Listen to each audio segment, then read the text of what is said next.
నారాయణమూర్తి గారు ఒక్క నిమిషం, బాలకోటి గారు ఇంకా మాట్లాడలేదు, ఆయన మాట్లాడినండి ఒకసారి. బాలకోటి గారు, జరిగిన పరిణామాలను ఎలా చూడాలి? అప్పుడు వాళ్ళు చేశారు, ఇప్పుడు వీళ్ళు చేశారు అన్నది వస్తున్న వాయిస్. వర్మ గారు నమస్తే. నమస్తే అండి. తమకి, శాంతి ప్రసాద్ గారికి, గురుమూర్తి గారికి, ప్రత్యేకంగా నారాయణమూర్తి గారికి ధన్యవాదాలు, అభినందనలు. వర్మ గారు, నా పేరు పోతుల బాలకోటయ్య, నా సర్నేమో పోతుల, కానీ ఇప్పుడు పోతులు పోయింది, అమరావతి బాలకోటయ్య నా పేరు మారింది. మీ ద్వారా నారాయణమూర్తి గారికి కూడా చెప్తున్నా, నా పేరు అమరావతి బాలకోటయ్య అయిపోయింది. నేను 4 ఏళ్లుగా మాట్లాడింది కూడా దాష్టీకాల మీదే, అణచివేత మీదే, అట్రాసిటీస్ మీదే, రాజ్య హింస మీదే. జగన్మోహన్ రెడ్డి గారు వాళ్ళ కార్యకర్తలకి బీపీ వస్తుంది మా కార్యకర్తలకు అని చెప్పారు. ఇప్పుడు తెలుగుదేశం పార్టీ కార్యకర్తలకు బీపీ వచ్చింది, లేదా జనసేన కార్యకర్తలకు బీపీ వచ్చింది. తప్పేముంది? నేను ఏమంటానంటే వర్మ గారు, కంటికి కన్ను పంటికి పన్ను అని నేను చెప్పడంలా, దాడులు చేయమని కూడా పురమాయించటం. ఇంకా ప్రభుత్వం ఏర్పడలా, చంద్రబాబు నాయుడుకి ప్రమాణ స్వీకారం చెయ్యాలా, దేశ ప్రధాని ప్రమాణ స్వీకారోత్సవంలో ఇద్దరు నాయకులు పవన్ కళ్యాణ్, చంద్రబాబు నాయుడు గారు చాలా అశేషమైన కృషి చేస్తున్నారు, కేంద్ర బాధ్యత. అప్పుడే ఆంధ్రప్రదేశ్ బీహార్ అయిపోయిందా, పాకిస్తాన్ అయిపోయిందా? చట్టాలు పనిచేయట్లేదా? అసలు పోలీసులు లేరా? 5 ఏళ్ళుగా అక్కడక్కడ సంఘటనలు జరిగితే, ఇది వానసిరుగు పడ్డాడు, అక్కడక్కడ సంఘటన జరిగితే 151 5 ఎవరు ఎత్తుకెళ్ళారు? 151 సీటుల్లో మధ్య నుండి 5 ఎవరు ఎత్తుకెళ్ళారు? అక్కడక్కడ సంఘటనలు జరిగితే. డ్రైవర్ సుబ్రహ్మణ్యం ఏ రాజకీయ పార్టీ కాదు, డాక్టర్ సుధాకర్ ఏ రాజకీయ పార్టీ కాదు, అంగన్వాడీ నోకానమ్మ ఏ రాజకీయ పార్టీ కాదు, అమర్నాథ్ ఏ రాజకీయ పార్టీ కాదు, శిరోమణి వరప్రసాద్ ఏ రాజకీయ పార్టీ కాదు, కంచిశెల్ల శ్యామ్ కుమార్, మూత్రమోసిన శ్యామ్ కుమార్ ఏ రాజకీయ పార్టీ కాదు, that is also Balakotaiah also a రాజకీయ పార్టీ కాదు. ఇదే నారాయణమూర్తి గారి దగ్గర. నారాయణమూర్తి గారు, ఇది ప్రజాస్వామ్యం, అంబేద్కర్ గారు రాజ్యాంగము, చట్టాలను గౌరవించాలి అని అంటే కించిత్తు ఒక్కసారి 16 సార్లు అవసరం అయ్యా, నా కుటుంబ జీవితానికి దూరం అయ్యా, నా ఆర్థిక వ్యవస్థ ఛిద్రమయ్యింది, నా బామ్మర్దినో బావనో తోడు పెట్టుకొని యాక్టివా మీద తిరిగా, ఎప్పుడు కొడతారో ఎప్పుడు చంపుతారో అని.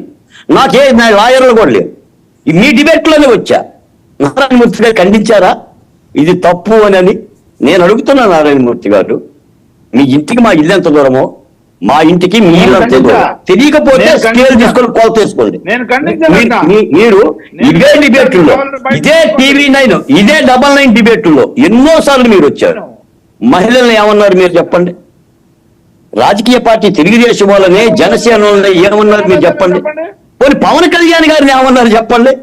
ఒకసారి మనం చేసుకోండి, ఒకసారి మనం చేసి. నేను ఆ పదాలు కూడా చెప్పను, మీకున్నది ఒకటే మార్గం. నేను చెప్తున్నాను, గాంధీ గారు అంటారు దుష్టులకు దూరంగా ఉండండి అని. దుష్టులో మంచోలో నాకు తెలియదు. మీరు ప్రతి ఎమ్మెల్యే, మాజీ ఎమ్మెల్యే, మంత్రి ఇల్లు 72 అడుగుల ఎత్తులో గోడలు కట్టుకోండి, చంద్రబాబు నాయుడు గారికి కట్టినట్టు. మీరు కంచి బాతుకోండి.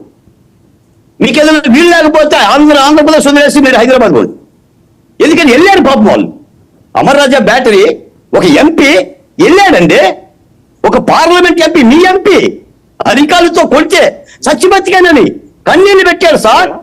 నా రాజధాని అమరావతి మహిళలో ఎదురున్న చెయ్యేస్తే నేను అడుగుతున్నాను, మీ ఇంటిలో అత్యాచారం జరిగితే ఏం చేస్తారు? రండి పోలీసులారా, రండి ఒక కేసు కట్టి లోపల తీసుకెళ్ళని అంటారా నారాయణమూర్తి గారు? ఏమంటారు? వీటన్నిటి కారణం జగన్మోహన్ రెడ్డి గారు. ఈ రోజున తెలుగుదేశం పార్టీ కార్యకర్తలు వల్లవనేని వంశీ ఆఫీస్కి వెళ్ళినా, కొడాలి నాని ఆఫీస్కి వెళ్ళినా, యోగి రమేష్ ఆఫీస్కి వెళ్ళినా మీరే కారణం. మీరు లక్ష్యం కలిగి చేయండి. జగన్మోహన్ రెడ్డి గారికి చేసుకోబోయింది, హ్యాపీగా ఉంటాడు ఆయన లండన్లో ఉంటాడు, అమెరికాలో ఉంటాడు. నాశనం అయ్యేది కార్యకర్తే కదా. ఆ కార్యకర్తలోనే SC ST BCనే కదా. ఎద్దులు కొట్లాడుకుంటే లేకపోతే కాళ్ళు విరిగినాయి అంట. ఆనాడు చెప్పాం. ఈ విధంగా ఒక దుర్మార్గమైన పరిపాలన మీరు చేసి, మీరు చేపించి ఏనాడు జాలి చేపించారు సార్? ఎవరి మీద జాలి చేపించారు సార్? అడవి కథలు ఎవడో అమెరికా వాడు పశువులు తెచ్చి మా మీద, వాడు ఎవడో డాక్టర్ పశువు అంటే అమెరికా నుంచి తెచ్చి మాలోడా మాది కూడా అరే ఎందుకురా మీకు రిజర్వేషన్లో మెతుకులేస్తాను తినండా అని అంటే భీమసేనుడిలాగా నిద్రపోయినప్పుడు ప్రతిజ్ఞ చేశా, ఇది ఎప్పుడు కూలిపోతుంది వైసీపీ అని. ఎన్ని చేశాడు? చంద్రబాబు నాయుడు గారు భార్యని అసెంబ్లీలో దిగితే దుఃఖిస్తే ట్రోలింగ్ ఎంత చేశాడు. ఇంకా నయం, దేవుడి మమ్మల్ని కాపాడిండు అసెంబ్లీలో 11 సీట్లు ఇచ్చి. లేకపోతే మన మన ఇది మన బకాసురులాగా వాళ్ళు మీకు అవకాశం లేదు. ఒకటే ఉంది. ప్రతిపక్ష హోదా కూడా రాలా. ప్రతిపక్ష హోదా 175, 151 ఇన్ని బూతులు మాట్లాడి ప్రతిపక్షాన్ని రాసిన నేను చెప్తున్నాను సార్ వర్మ గారు, 72 అడుగుల ఎత్తులో మన చంద్రబాబు నాయుడు గారిని దాక్కుంటే, సన్నిల స్నానం చేపిస్తుంటే, దోమలుంటే, అగంతకులు తిరుగుతుంటే, ఆరోగ్యం క్షీణిస్తే ఇదే డిబేట్లలో అరిశాం. ఏమన్నారు పొన్నవాళ్ళు సుధాకర్ గారు? చంద్రబాబు నాయుడు గారు చాలా భద్రంగా ఉన్నాడు, 72 అడుగుల ఎత్తులో ఉన్నాడు నుంచి మీరే అన్నారు. ములాఖతులు రద్దు చేశారే. పవన్ కళ్యాణ్ విశాఖపట్నంలో ఏం చేశారు చెప్పండి?